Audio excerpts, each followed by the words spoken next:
আমাদের জনপদের সংস্কৃতি ও ঐতিহ্যের কথা বিবেচনায় রেখে সাজানো হয়েছে আমাদের আজকের এই আয়োজন অন্যান্য খবর সেগমেন্টে। হাজার বছরের এই জনপদে প্রতিনিয়তই ঘটে যায় আমাদের ঐতিহ্যবাহী ক্রিয়াকর্মের, কিন্তু দৈনন্দিন ব্যস্ততার জন্য আমরা তার কতটুকুই বা খোঁজ রাখতে পারি। অথচ আমাদের নিজস্ব ঐতিহ্যের একটুখানি খবরাখবরই যেন আমাদের জীবন করে দিতে পারে উপভোগ্য। আর তাই দৈনন্দিন ক্লিশে জীবনের মাঝে জীবনকে আরো উপভোগ্য করতেই আমাদের এই আয়োজন পটুয়া শিল্প।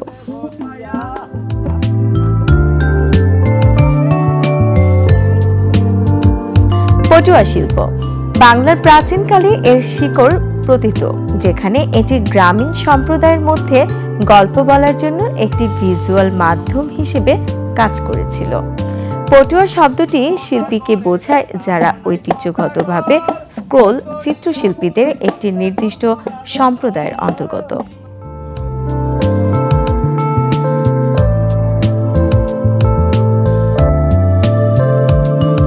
এই শিল্পীরা রামায়ণ এবং মহাভারতের মতো হিন্দু মহাকাব্যের গল্পের পাশাপাশি স্থানীয় লোককাহিনী এবং কিংবদন্তিদের গল্পের ছবি আঁকার মাধ্যমে বর্ণনা করতে পারদর্শী ছিলেন।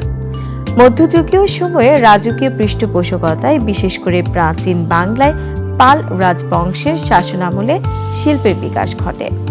এই সময়েই পটুয়া শিল্পীরা ধর্মীয় আখ্যান এবং ঐতিহাসিক ঘটনাবলী চিত্রিত করার দক্ষতার জন্য স্বীকৃতি লাভ করে। মুঘল আমলে শিল্পীটি আরও বিকশিত হয়েছিল যখন ফার্সি প্রভাবগুলি এর শৈলীতে নতুন উপাদান যোগ করে ঐতিহ্যবাহী বাংলা মোটিভগুলিকে ইসলামিক শিল্পের ফর্মগুলির সাথে মিশ্রিত করে।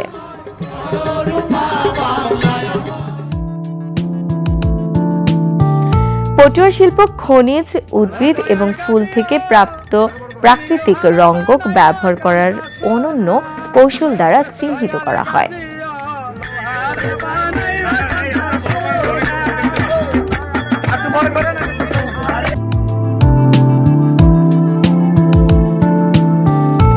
এই রঙ্গকগুলি প্রাকৃতিক বাইন্ডারের সাথে মিশ্রিত করে উজ্জ্বল রং তৈরি করে, যা দীর্ঘস্থায়ী এবং পরিবেশ বান্ধব উভয়ই। শিল্পীরা পশুর চুল বা বাঁশের মতো প্রাকৃতিক উপকরণ থেকে তৈরি ব্রাশ ব্যবহার করে কাপড় বা কাগজে তৈরি স্ক্রোলগুলিকে আঁকেন। রচনাগুলি প্রায়শই বিশদ এবং আখ্যান চালিত হয়। গল্প বা ঘটনাগুলিকে চিত্রিত করার জন্য দৃশ্যগুলি ক্রমানুসারে সাজানো হয়। শিল্পীরা আবেগ, ক্রিয়া এবং সাংস্কৃতিক প্রতীককে কার্যকরভাবে প্রকাশ করার জন্য স্টাইলাইজড চিত্র, গাঢ় লাইন এবং প্রতীকী উপাদান ব্যবহার করে। প্রতিটি স্ক্রল একটি সম্পূর্ণ গল্প বলে। এটি দর্শকদের জন্য উন্মোচিত হওয়ার সাথে সাথে উন্মোচিত হয়। পটুয়া শিল্প বাঙালি সংস্কৃতি ও সমাজের বৈচিত্র্যকে প্রতিফলিত করে বিস্তৃত থিমকে ধারণ করে।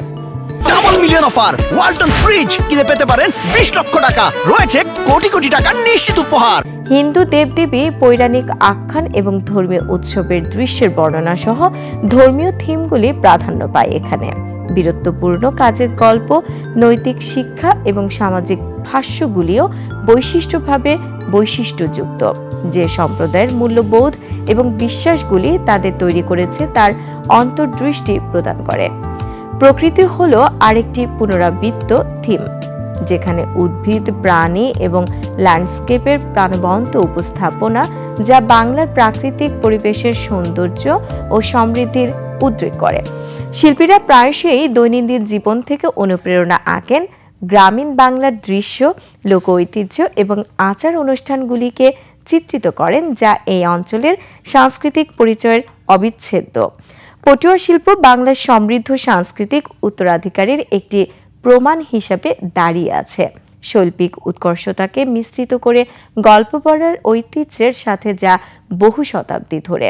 পটুয়া শিল্প তার প্রাণবন্ত রং, জটিল বিবরণ এবং গভীর বর্ণনার মাধ্যমে শ্রোতাদের বিমোহিত করে এবং বাংলার সাংস্কৃতিক পরিচয়ের সারমর্ম রক্ষা করে চলেছে।